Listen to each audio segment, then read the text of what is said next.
Hello दोस्तों, नमस्कार। स्वागत है आप सभी का गुलाब गुरु कंप्यूटर स्मार्ट क्लास में। जैसा कि दोस्तों आप सभी को पता है कि हम लोग इस समय एमएस एक्सेल सीख रहे हैं और मैं आप सभी को एमएस एक्सेल बिल्कुल शुरू से सिखा रहा हूं और ये पार्ट 2 है, यानी दूसरी क्लास है।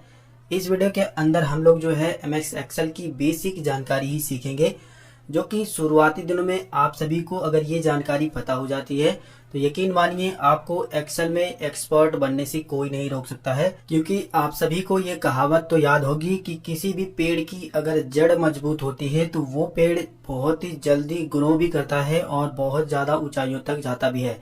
ठीक इसी तरीके से अगर आपने अपने एक्सेल का बेसिक बहुत अच्छे से समझ लिया, जो बेसिक जानकारियां होती हैं, फिर जो है आपको एक्सेल में एक्सपर्ट बनने से कोई भी नहीं रोक सकता है। आप आसानी से एक्सेल में एक्सपर्ट बन जाओगे और कोई भी डाटा एंट्री का काम आसानी से कर सकते हो।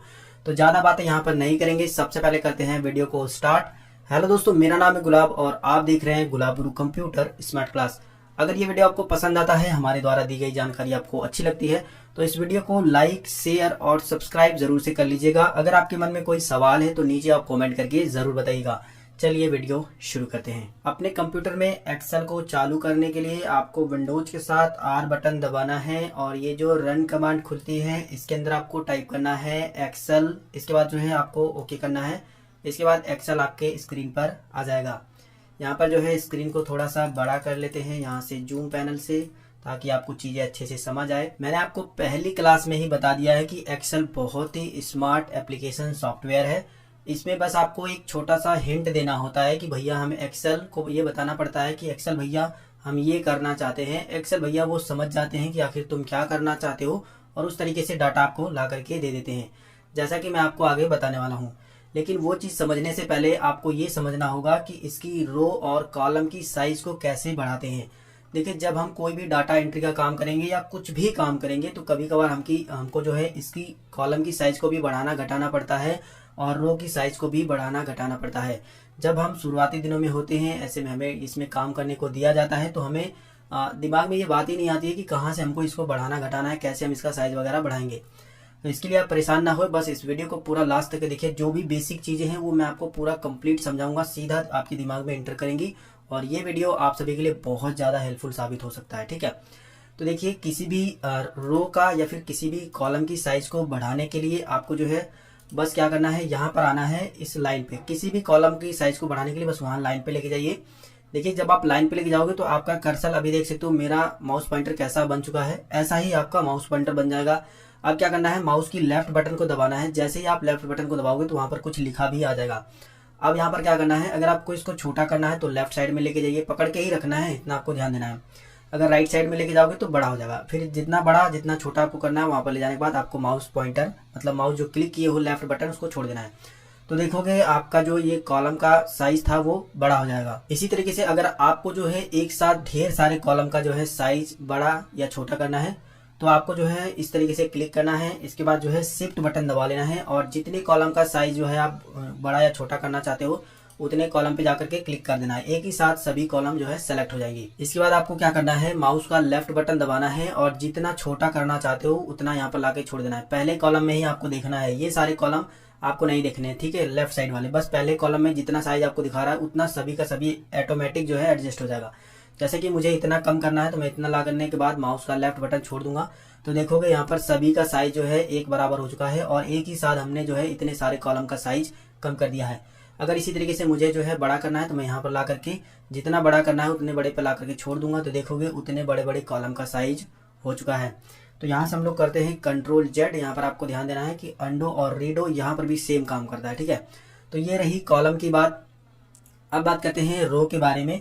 तो यहाँ पर मैं जैसे ही कोई रो पे क्लिक करता हूँ, देखो इस तरीके से सिलेक्शन बन जाता है। तो सिलेक्शन बनाने की कोई जरूरत नहीं है, मैं आपको समझाने के लिए ये बताया हूँ कि रो देखिए इसे कहते हैं, जो 1 2 3 5 4 होता है ये रो होती है कुछ इस तरीके से और कॉलम ये होता है। ठीक है, अभी आपको किसी भी रो का साइज बढ़ाना है तो सेम आप यहाँ पर लेके जाइए, बीच में नहीं लेके जाना है। यहाँ पर अगर आप लेकर गए तो कोई भी सिंबल नहीं बनेगा, इतना आपको ध्यान देना है। कि अगर आप सोच रहे हो कि मैं बीच में ही क्लिक करके यहाँ पर लेके जा रहा हूँ तो क्यों नहीं बन रहा है, ऐसा बिल्कुल भी नहीं बनेगा जब तक आप यहाँ पर नहीं लेके जाओगे। ठीक है, अगर रो का साइज बढ़ाना है तो आपको 1 2 3 वाले ये जो बॉक्स बने हैं इन पर लेके जाना होगा, इन लाइन पे। इसके बाद माउस का लेफ्ट बटन क्लिक करना होगा, जितना बड़ा करना चाहते हो नीचे लेके आइए, जितना छोटा करना चाहते हो ऊपर लेके जाओगे, छोड़ दोगे तो उतना ही आपके जो है रो का साइज हो जाएगा।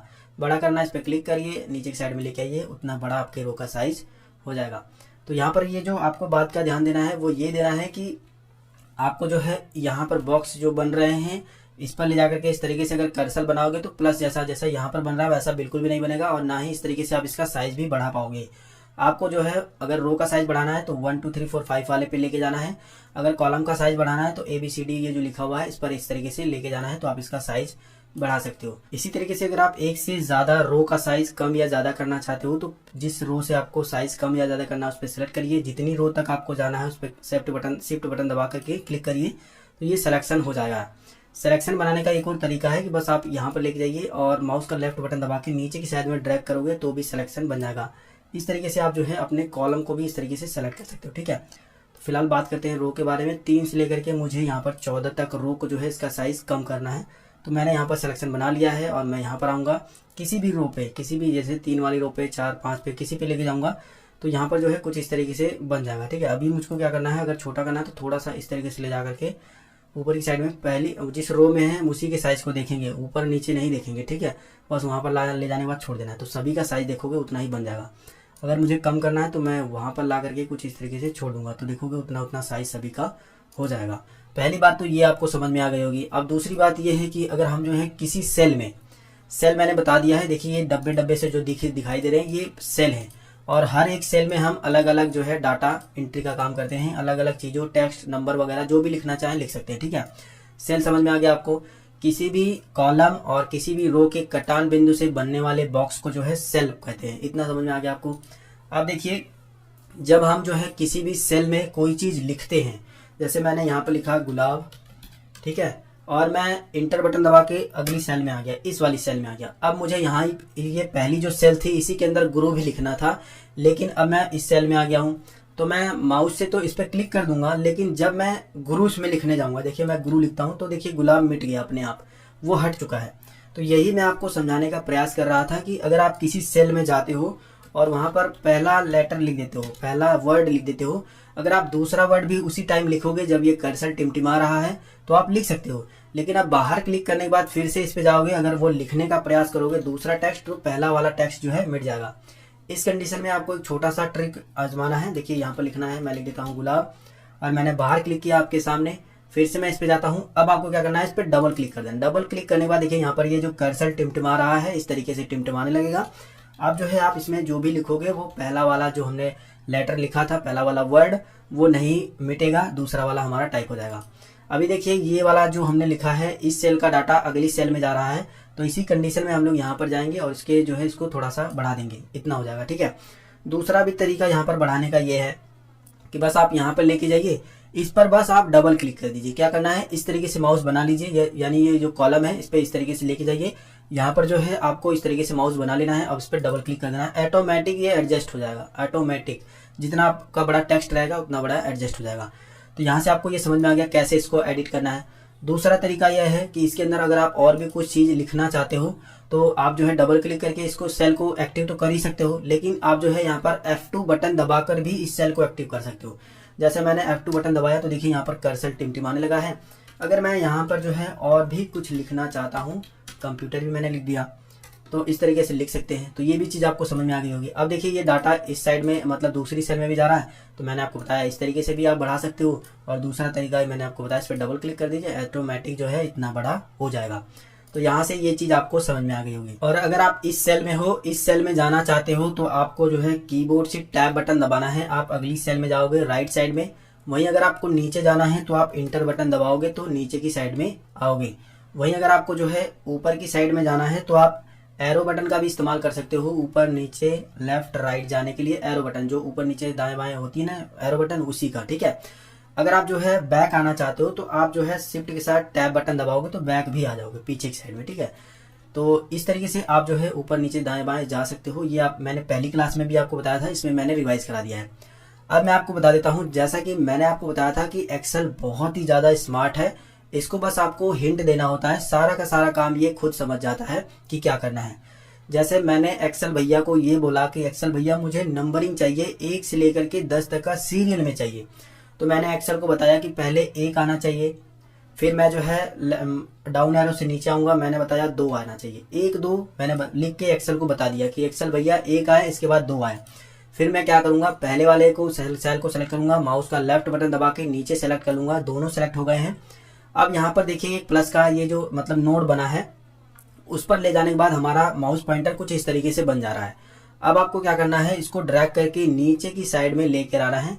जितनी काउंटिंग चाहिए आपको, देखिए जैसे मुझे 10 तक चाहिए तो मैं 10 तक ला करके छोड़ दूंगा, अगर इससे ऊपर चाहिए तो मैं नीचे लेके जाऊंगा, और जितना चाहिए उतना मैं ला करके वहां पर छोड़ सकता हूँ। ठीक है, तो मुझे 10 तक चाहिए, मैंने एक्सेल भैया को बताया कि भैया 1 2 आए, फिर इसके बाद 3 इस तरीके से आए, तो एक्सेल समझ गया है, क्योंकि इतना ज्यादा स्मार्ट एक्सेल है कि पूछो मत। हम यहाँ पर ला करके छोड़ देंगे, एक्सेल ने हमको काउंटिंग करके दे दिया है।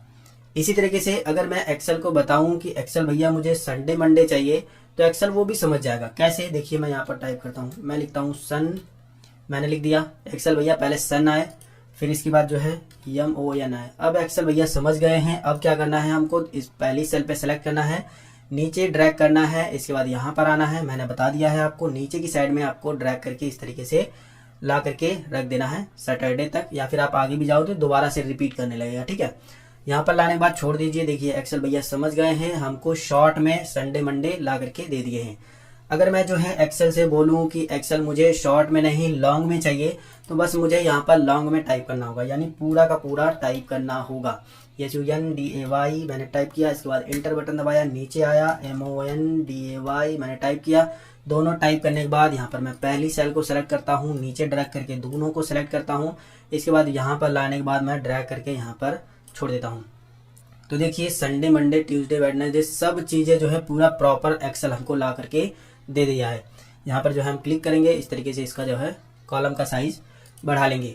अगर मैं एक्सेल से बोलूँ कि आप जो है मुझे जनवरी फरवरी भी ला करके दीजिए, तो एक्सेल वो भी ला करके देगा। देखिए मैं यहाँ पर शॉर्ट में लिख देता हूँ JAN, इसके बाद इंटर, यहाँ पर मैं लिखता हूँ फरवरी, जनवरी फरवरी मैंने लिख दिया। नीचे की साइड ड्रैग करते हैं, यहाँ पर हम लाएंगे जितना हमको चाहिए, यहाँ पर लाने के बाद छोड़ देंगे। तो देखिए यहाँ पर जनवरी फरवरी भी ला करके एक्सेल हमको दे दिया है।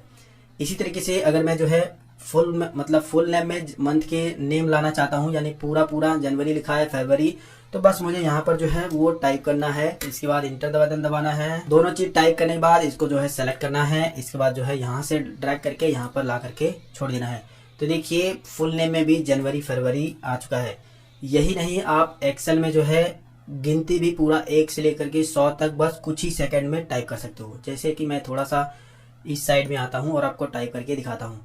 तो यहाँ पर मैं जो है इन सेल को थोड़ा सा छोटा कर लेता हूँ। सेलेक्ट करने के बाद यहाँ से जो है हम लोग इस तरीके से भी सेलेक्ट कर लेंगे 10 तक, यहाँ तक, और यहाँ से मैं जो है थोड़ा सा इतना कम कर लेता हूँ। देखिए इतना हो गया है। और हम आते हैं इस साइड में, यहाँ पर मैं टाइप करता हूँ 1, यहाँ पर मैं टाइप करता हूँ 2, 1 2 टाइप करने के बाद मैंने यहाँ पर टाइप किया 11, इसके बाद टाइप किया 12। बस ये चीज़ें सेलेक्ट करने के बाद मुझे इस तरीके से सेलेक्ट करना है। इसके बाद जो है नीचे की साइड भी लेके आना है, इस तरीके से देखिए आ गया है। ठीक इसी तरीके से मैं यहाँ पर भी ला करके छोड़ दूंगा कुछ इस तरीके से। तो देखिए 99 और 100 यहाँ पर हो चुका है। तो देखिए कितनी आसान तरीके से बस मैंने 10 सेकंड में ही 1 से लेके 100 तक काउंटिंग कर दी है। इसी तरीके से आप भी जो है यहाँ पर टेबल यानी पहाड़े भी लिख सकते हो, 2 4 6 8 10 जो भी पहाड़ा आप लिखना चाहो वो लिख सकते हो।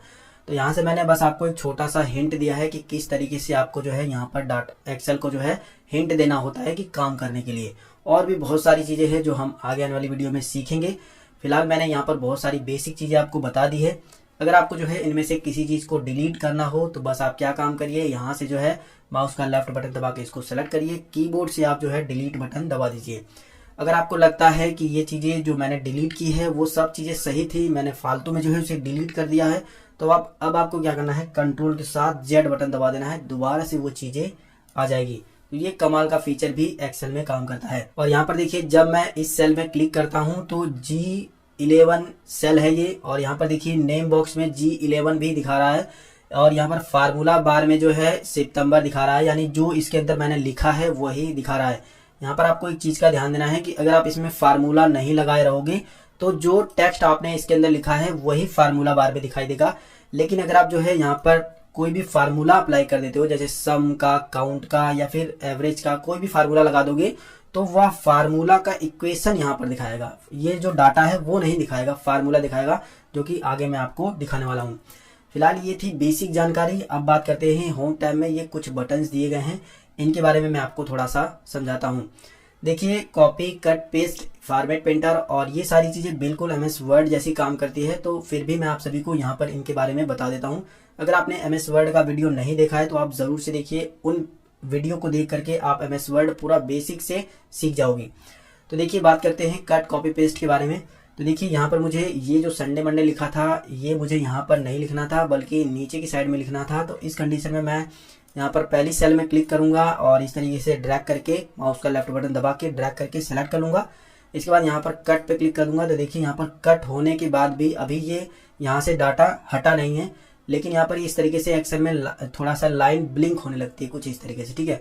अब आपको जहाँ पर भी इसको जो है पेस्ट करना है उस पर जो है क्लिक कर देना है। आप में से काफ़ी सारे लोग नए होंगे, तो जितनी सेल में ये सेलेक्टेड है उतनी सेल लगेंगे इस तरीके से सेलेक्ट करने, इसकी कोई भी जरूरत नहीं है। बस आप एक सेल को सेलेक्ट करिए।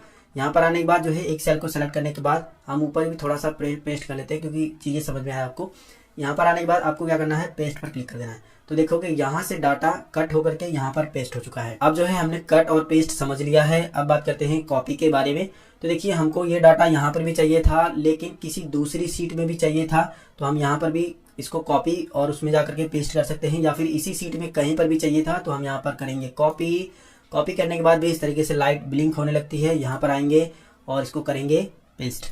तो पेस्ट करने के बाद ये डाटा यहाँ पर भी है और यहाँ पर भी है, यानी एक ही डाटा को हमको दूसरी जगह अगर कॉपी पेस्ट करना है तो हम कॉपी पेस्ट का इस्तेमाल करेंगे, और अगर वहाँ से हटा कर दूसरी जगह पेस्ट करना है तो हम कट पेस्ट का इस्तेमाल करेंगे।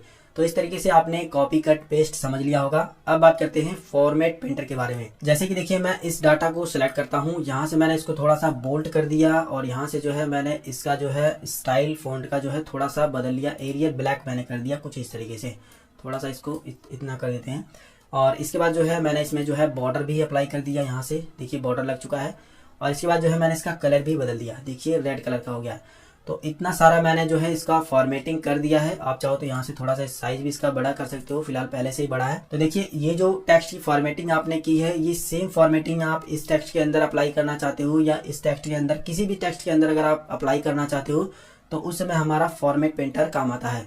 जैसे कि मुझे ये फॉर्मेटिंग इस टेक्स्ट के अंदर जो है नीचे वाले में भी अप्लाई करनी है, तो मैं क्या करूंगा, इस पे बस क्लिक कर दूंगा, यहाँ से फॉर्मेट पेंटर पे क्लिक करूंगा। अभी देखोगे आपका माउस पॉइंटर कुछ ब्रश के जैसा हो जाएगा।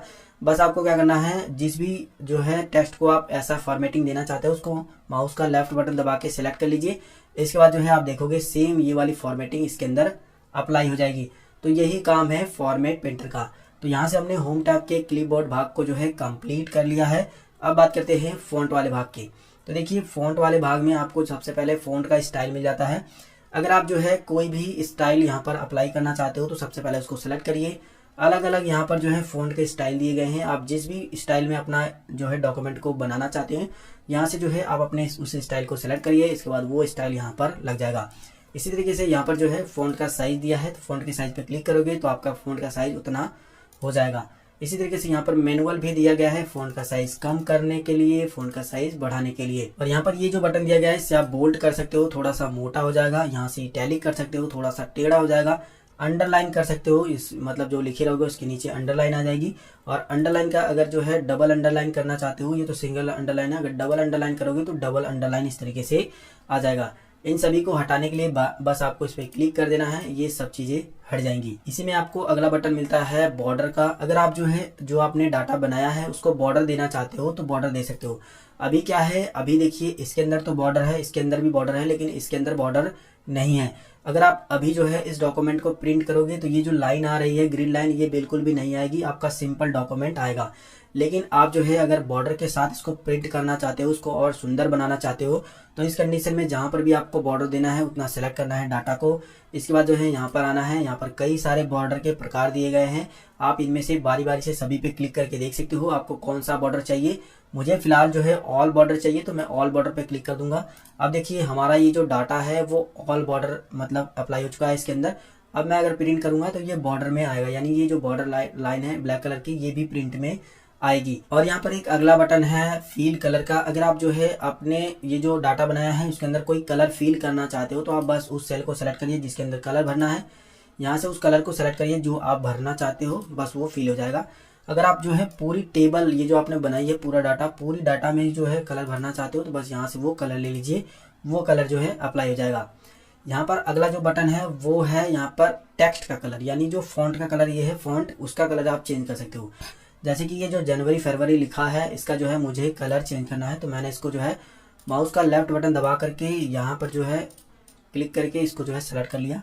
सेलेक्ट करने के बाद जो है मैं यहाँ पर आता हूँ और यहाँ से जो भी कलर आप रखना चाहते हो वो यहाँ से जो है सेलेक्ट कर लीजिए। जैसे कि मैं देख सकते हो यहाँ पर मैंने इसका कलर चेंज कर दिया है। यहाँ पर आपको एक चीज़ का ध्यान देना है कि आप जब इस तरीके से सिलेक्शन बनाओगे तो कभी क्या होगा, डबल क्लिक हो जाएगा और माउस आपका जो है इसमें ब्लिंक करने लगेगा। तो अब जो है आप इसको सेलेक्ट करोगे बिल्कुल भी सेलेक्ट नहीं होगा, तब आपको उस कंडीशन में बाहर क्लिक करना है, फिर से इसमें क्लिक करना है और एक ही बार जो है आपको माउस का लेफ्ट बटन दबाना है, तब जाकर के सिलेक्ट करोगे तो सेलेक्ट होगा। यहाँ से आपको ये भी क्लियर हो गया होगा और ये सारे बटन मैंने आपको बताई दिए हैं। अब बात करते हैं अलाइनमेंट वाले भाग में ये जो बटन दिए गए हैं इनके बारे में। तो देखिए ये टेक्स्ट को अलाइन करने के लिए टॉप में है और ये जो है मिडिल अलाइन है और ये जो है बॉटम अलाइन है। इसका इस्तेमाल कैसे करना है, जैसे मान लीजिए ये मार्च लिखा हुआ है, मैं इसको साइज में थोड़ा सा बड़ा कर देता हूँ तब आपको समझ में आएगा। अभी देखिए ये बॉटम में अलाइन है, मतलब नीचे की साइड में है, ठीक है। अगर मैं इस पर क्लिक करूँगा तो बिल्कुल मिडिल में आ गया है, देखिए यहाँ पर। अगर मैं जो है इस पर क्लिक करूँगा तो अपर में चला जाएगा। यही चीज़ मैं इस साइड में क्लिक करूँगा तो इसी साइड में है। अभी आपको समझ में नहीं आ रहा होगा, ठीक है। देखिए अगर मैं इस पर क्लिक करूँगा तो बिल्कुल मिडिल में है, अभी मैं इस पर क्लिक कर दूंगा तो इस साइड में आ गया, ठीक है। तो ये सभी बटन का काम जो है अलाइन करने के लिए होता है। इसमें क्लिक कर दिए और उसमें बिल्कुल मिडिल में हो जाएगा, अगर इस पर क्लिक कर दोगे तो राइट साइड में आ जाएगा, ठीक है। तो इन सभी बटन से आप जो है अपने टेक्स्ट को जो है अलाइन कर सकते हो, जिधर भी चाहते हो, मिडिल में, ऊपर नीचे दाएं बाएं, उसको जो है अलाइन कर सकते हो, ठीक है। अब बात करते हैं इस बटन के बारे में। तो यहाँ पर मैं क्लिक करता हूँ, ये देखिए ये बटन से आप ओरिएंटेशन को बदल सकते हो, मतलब आप अपने टेक्स्ट को खड़े खड़े में लिखना चाहते हो, तिरछे में लिखना चाहते हो, वो आप काम यहाँ से करोगे। यहाँ पर क्लिक करिए, यहाँ पर देखिए काफ़ी सारे स्टाइल दिए गए हैं। आप जिस भी स्टाइल पे बस क्लिक करोगे वो उस स्टाइल में ये अप्लाई हो जाएगा। देखिए यहाँ पर इस स्टाइल में लिखना हो तो यहाँ पर क्लिक करिए, उल्टा लिखना हो तो देखिए यहाँ पर नीचे की साइड में आ गया है। और अगर आप जो है फॉर्मेट सेल अलाइनमेंट पे क्लिक करते हो तो आप खुद से जो है तय कर सकते हो कितना होगा। देखिए मैं यहाँ पर जो है इसको लेकर आता हूँ कुछ इस तरीके से, इतना मैंने कर दिया और इसको ओके करूँगा तो देखो उतना ही हुआ है, ठीक है। और यहाँ पर आप पहले से बने बनाए कुछ दिए हैं, बस आप उस पर क्लिक करिए, उस तरीके से हो जाएगा। लेकिन आप खुद से जो है इसको अलाइनमेंट देना चाहते हो तो आप फॉर्मेट सेल अलाइन पे क्लिक करके इस बॉक्स को जो है थोड़ा इस तरीके से घुमा दीजिए जितना आपको अलाइनमेंट करना है और यहाँ पर क्लिक कर दिए उतना अलाइनमेंट होगा। अब बात करते हैं डिस्क्रीज आइडेंट के बारे में और इंक्रीज आइडेंट के बारे में। तो इसका इस्तेमाल करके आप अपने टेक्स्ट को थोड़ा थोड़ा आगे थोड़ा थोड़ा पीछे लेके जा सकते हो। जैसे कि मैं जो है इस कॉलम का साइज थोड़ा सा बढ़ा लेता हूँ और ये फरवरी आ रहा है जो मुझे थोड़ा थोड़ा इधर लेके जाना है, तो मैं यहाँ पर क्लिक करूँगा तो देखोगे थोड़ा थोड़ा उधर जा रहा है और थोड़ा थोड़ा इधर लेके जाना है। तो इस पे इस तरीके से आप अलाइन मतलब खुद से कर सकते हो मैनुअली, ठीक है। अब बात करते हैं रैप टेक्स्ट के बारे में। तो देखिए इस पर आप जब माउस पॉइंटर लेके जाओगे तो ये बता रहा है कि अगर आपका वर्ड बड़ा हो जाता है तो अपने आप ये रैप होकर के नीचे आ जाएगा। मैं आपको एग्जाम्पल दिखा देता हूँ। यहाँ पर मैं थोड़ा सा नीचे आता हूँ और इसमें मैं टाइप करता हूँ गुलाब गुरु कंप्यूटर। यहाँ पर मैंने लिखा तो देखिए अभी जो है ये दूसरी सेल में भी जा रहा है। तो इस कंडीशन में मैं पहली वाली सेल को सेलेक्ट करूंगा जिसमें मैंने लिखा है। इसके बाद मैं रैप टेक्स्ट पे क्लिक करूंगा तो ऑटोमेटिक देखोगे नीचे की साइड में एडजस्ट हो जाएगा, एक ही सेल में ये हो जाएगा, ठीक है। यही इसका काम है। अब बात करते हैं मर्ज एंड सेल सेंटर के बारे में, ठीक है। तो इस पर आप जब क्लिक करोगे तो इसमें काफ़ी सारे बटन हैं। इन सभी बटन के बारे में आपको ज़रूर पता होना चाहिए। देखिए सबसे पहले हम लोग बात करेंगे मर्ज सेल्स के बारे में। तो इसका इस्तेमाल करके हम लोग जो है एक से ज़्यादा सेल्स को एक ही सेल्स कर सकते हैं, यानी मर्ज कर सकते हैं। अगर आपको जो है कोई ऐसी सेल बनानी है कि आपको ये जो 6 सेल है 8 सेल है 2 4 6 8 ये 8 सेल को एक ही सेल बनाना है, तो अभी देखोगे आप ये अलग अलग सेल है। लेकिन अगर आप जो है इसको सेलेक्ट करके मर्ज एंड सेंटर पे जा करके सिर्फ मर्ज सेल कर देते हो तो ये एक सेल बन जाएगा। अभी आप देख सकते हो ये एक सेल है। अगर आप इसके अंदर कोई भी डाटा टाइप करोगे तो वो एक ही सेल के अंतर्गत रहेगा। तो ये रही मर्ज सेल की बात। अब बात करते हैं मर्ज एक्रोस के बारे में। तो इसका क्या काम है कि ये जो अलग अलग रो है उसको अलग अलग मर्ज करेगा। देखिए मैं इस यहाँ से जो है इतनी रो को मर्ज एक्रोस करता हूँ। मैं इस पर क्लिक किया और इस पर जाकर के मर्ज एक्रोस कर दिया। तो देखोगे जब हमने इसको किया था तो दोनों रो को मिला करके यहाँ पर जो है मर्ज कर दिया है। लेकिन यहाँ पर देखिए रो अलग अलग ही है, ये अलग रो है, ये अलग है, ये अलग है, ये अलग है। और लेकिन देखिए यहाँ पर ये जो सेल कॉलम वाले जो सेल बटे थे वो एक हो चुके हैं। देखिए ये सेल एक हो चुका है। पहले क्या था अलग अलग इस तरीके से सेल था, लेकिन अभी ये सेल एक हो गया है, लेकिन ये एक ही अलग अलग रो है, एक ही में नहीं हुआ है। इसमें क्या हुआ था, सभी एक में हो गया था, इसमें जो है अलग अलग ही है। ठीक है, तो यही काम इसका जो है मर्ज एक्रोस का है। अब बात करते हैं मर्ज एंड सेंटर के बारे में। तो देखिए अभी हमने जो है डाटा इसके अंदर लिखा था, लेकिन ये इसके अंदर भी जा रहा है। और अगर आप जो है इस सभी को सेलेक्ट करके यहाँ तक मर्ज कर देते हो इन सभी सेल को, तो ये मर्ज तो हो जाएंगी, लेकिन ये जो आपने डाटा लिखा था वो सेंटर में नहीं आएगा। तो अगर आप जो है मर्ज एंड सेंटर पर क्लिक कर दोगे तो ये मर्ज भी हो जाएगा और सेंटर भी हो जाएगा। देखिए मैं कैसे आपको समझाता हूँ, करके दिखाऊंगा तब आपको अच्छे समझ में आएगा। देखिए मैंने इस पर क्लिक किया और मैं यहाँ से जो है इसको सेलेक्ट कर लेता हूँ। अभी मैंने आपको क्या बताया, मर्ज सेल के बारे में। मैंने मर्ज कर दिया, सेल तो मर्ज हो गया है, लेकिन अभी देखिए डाटा यहीं पर ही है, सेंटर नहीं है, बीच में नहीं है, लेफ्ट साइड में ही है। ठीक है, फिर से मैं इसको Ctrl Z करता हूँ और अब जो है मैं मर्ज एंड सेंटर पे क्लिक करता हूँ। तो देखिए मर्ज भी हो गया है और हमारा डाटा सेंटर में भी हो गया है। यानी कि हमको ऐसे सेल की जरूरत है जिसमें हमने डाटा टाइप किया है वो सेंटर में भी चला जाए, साथ ही साथ वो सारे सेल जो है मर्ज भी हो जाए, तब हमारा जो है ये बटन काम करता है। अब बात करते हैं अनमर्ज सेल के बारे में। जैसे कि हमने जो है ये सेल को जो मर्ज कर दिया था, इसको जो है अगर हम अनमर्ज करना चाहते हैं तो अनमर्ज सेल पे क्लिक करेंगे तो पहले जैसा हमारा बन जाएगा। ठीक इसी तरीके से इसको भी इस तरीके से सिलेक्ट करेंगे, यहाँ पर अनमर्ज पे क्लिक करेंगे तो देखिए सब हमारा पहले जैसे बन गया है। इसी तरीके से हम इसको भी अनमर्ज कर सकते हैं। तो यहाँ से हमने इन सभी बटन्स के बारे में सीख लिया है। तो इस वीडियो के अंदर हमने जो है ये सारे पार्ट को जो है अलाइनमेंट, फॉन्ट, क्लिपबोर्ड को कंप्लीट कर लिया है। साथ ही मैंने एक्सेल में और भी बहुत सारी चीज़ें आपको शुरुआती में ही बताई थी। नेक्स्ट वीडियो में हम लोग बात करेंगे नंबर्स के बारे में, उसके बाद स्टाइल के बारे में, सेल्स के बारे में, एडिटिंग के बारे में। एक्सेल में हम लोग धीरे धीरे सीखेंगे, लेकिन जो भी सीखेंगे वो आपकी बहुत ज़्यादा काम की चीज़ें होंगी। आज की वीडियो में बस इतना ही। वीडियो काफी ज्यादा बड़ा हो गया है। अगर ये वीडियो आपको पसंद आया है तो वीडियो को लाइक करिए, अपने दोस्तों के साथ भी इस वीडियो को शेयर करिए। चैनल पे अगर पहली बार हो, अभी तक चैनल को सब्सक्राइब नहीं की हो तो चैनल को सब्सक्राइब भी कर लीजिए। मिलेंगे फिर एक नई वीडियो में एक नई जानकारी के साथ, तब तक के लिए जय हिंद, वंदे मातरम।